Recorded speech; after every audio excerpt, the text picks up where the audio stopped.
Dear students and parents, வணக்கம். நான் உங்கள் கமல், கேரியர் கன்சல்டன்ட். உங்களுக்கு mechanical, electronics, programming, control system இது எல்லாத்துலேயும் ஆர்வம் அதிகமாக இருக்குங்களா? அப்படின்னா இந்த வீடியோ உங்களுக்கு தாங்க. ஆமாங்க, உங்களுக்கு வேண்டிய இன்ஜினியரிங் படிப்பு என்னன்னு பார்த்தீங்கன்னா மெக்கட்ரானிக்ஸ் இன்ஜினியரிங்க.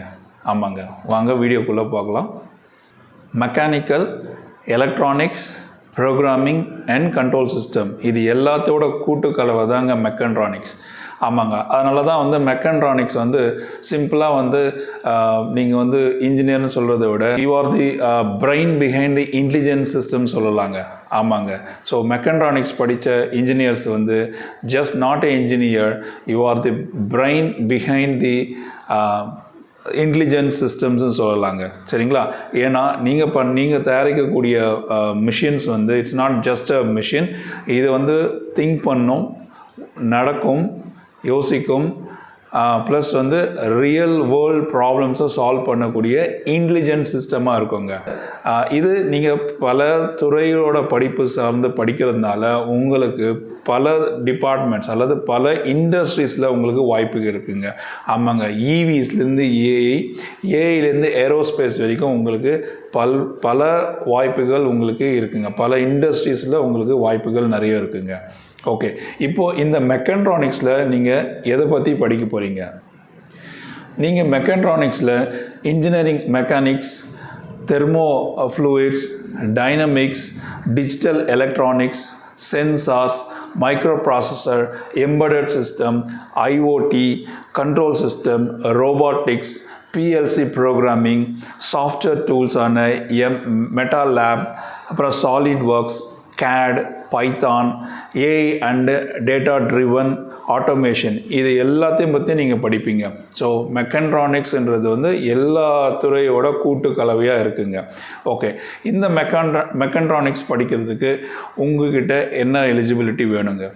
நீங்கள் 12th பிசிஎம் சொல்லக்கூடிய ஃபிசிக்ஸ், கெமிஸ்ட்ரி, மேத்தமெட்டிக்ஸ் அந்த கோர்ஸ் எடுத்துருக்கணுங்க. சரிங்களா? ஓகே, நீங்கள் அப்ளை எப்படி பண்ணுறது? இதுவுமே டிஎன்இஏ கவுன்சிலிங் மூலயமா தான் இங்கே அப்ளை பண்ண போகிறோம். தமிழ்நாட்டில் நீங்கள் டிஎன்இஏ கவுன்சிலிங் மூலயமா தான் இதுக்கு அப்ளை பண்ண போகிறீங்க. உங்களோட 12th மார்க்கு கட் ஆஃப் பேசிஸில் தான் இதுக்கு அப்ளிகேஷன் எடுக்க போகிறாங்க. அது மட்டும் இல்லாமல் என்ஐடி அண்ட் ஐஐடி சொல்லக்கூடிய அந்த இன்ஸ்டியூட்ஸ், நேஷ்னல் இன்ஸ்டியூட்ஸில் பார்த்தீங்கன்னா ஜேடபிள்இ அந்த எக்ஸாம் மூலயமாவும் எடுக்கிறாங்க. சரிங்களா? ஓகே, இப்போது நம்ம டாப் இன்ஜினியரிங் காலேஜஸ், தமிழ்நாட்டில் இருக்கக்கூடிய டாப் இன்ஜினியரிங் காலேஜஸும் அதனோட கட் ஆஃப் மார்க்ஸும் என்னன்னு பார்க்கலாங்க. Thiagaraja college of engineering Madurai, அதில் பார்த்தீங்கன்னா 188 லாஸ்ட் இயர் கட் ஆஃபுங்க. சென்னை இன்ஸ்டியூட் ஆஃப் டெக்னாலஜி சென்னையில் 187.5 கட் ஆஃப் இருக்குங்க. Kumaraguru college of technology Coimbatore, இதில் 184.5 cut off. Rajalakshmi engineering college Chennai, இதனோட கட் ஆஃப் பார்த்தீங்கன்னா 179.5. Sri Krishna college of engineering and technology Coimbatore, இதனோட கட் ஆஃப் 177.5ங்க. அதே மாதிரி பார்த்தீங்கன்னா KPR institute of engineering and technology Coimbatore, இதனோட கட் ஆஃப் 177.5ங்க. அடுத்தது Bannari Amman institute of technology Erode, இதனோட கட் ஆஃப் 173 இருக்குங்க. அப்புறம் ரத்தினம் டெக்னிக்கல் கேம்பஸ் கோயம்புத்தூரில் பார்த்தீங்கன்னா 171 கட் ஆஃப்ங்க. Saint Joseph's college of engineering Chennai, இதனோட கட் ஆஃப் பார்த்தீங்கன்னா 167.5ங்க. கொங்கு இன்ஜினியரிங் காலேஜ் ஈரோடு, இதனோட கட் ஆஃப் பார்த்தீங்கன்னா 166.5ங்க. Sona college of technology Salem, இதனோட கட் ஆஃப் 156.5ங்க. கேசிஜி காலேஜ் ஆஃப் டெக்னாலஜி, இதனோட கட் ஆஃப் பார்த்தீங்கன்னா 155.5ங்க. ஸோ இதுதான் டாப் காலேஜஸ் இன் தமிழ்நாடு, அதனோட கட் ஆஃப் மார்க்ஸ் என்னன்றது பார்த்தோம். அடுத்தபடியாக நம்மளோட கேரியர் ரோல்ஸ் என்னவாக இருக்கும், என்ன மாதிரி நம்ம ரோல் ப்ளே பண்ண போகிறோம் இந்த டிகிரி முடித்த பிறகு வேலையில் வரும்போது? நீங்கள் ஆட்டோமேஷன் இன்ஜினியராக இருக்கலாம், ரோபாட்டிக்ஸ் இன்ஜினியராக இருக்கலாம், இல்லை ரோபாட்டிக்ஸ் டெவலப்பராக இருக்கலாம், control system designer, embedded system engineer, instrumentation and troubleshooting எக்ஸ்பர்ட்டாக இருக்கலாம், IoT engineer, smart system engineer, design engineer in EV, aerospace and agro technology, அதாவது அக்ரிகல்ச்சர் டெக்னாலஜி. அதுக்கப்புறம் பார்த்தீங்கன்னா ஆண்டர்பிரனர் பர்னரில் பார்த்தீங்கன்னா நீங்கள் launch robotics, medtech or smart products, startups இந்த மாதிரி துறைகளில் நீங்கள் ரோலில் ப்ளே பண்ணலாங்க. ஓகே, இப்போ உங்களுக்கு வேலை யாரெல்லாம் கொடுக்குறாங்க? கவர்மெண்ட் செக்டாரில் பார்த்தீங்கன்னா உங்களுக்கு BIRAC, GST, MeitY, startup India இந்த மாதிரி ஸ்டார்ட் அப் கம்பெனிஸில் உங்களுக்கு ஆப்பர்ச்சுனிட்டிஸ் இருக்குங்க. ஜாப் ஆப்பர்ச்சுனிட்டிஸ் யார் கொடுக்குறாங்கன்னு பார்த்தீங்கன்னாக்கா கவர்மெண்ட் லேப்ஸ் பார்த்தீங்கன்னா ISRO, DRDO, BHEL இந்த மாதிரி இடத்துல உங்களுக்கு கவர்மெண்ட் செக்டார்ஸில் இருக்குங்க.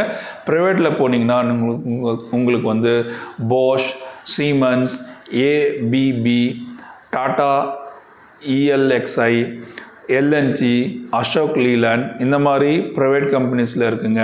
அதேமாதிரி robotic start ups, IoT companies, EV manufacturers இந்த மாதிரி இடத்துங்களாம் உங்களுக்கு நிறைய வேலை வாய்ப்புகள் இருக்குங்க.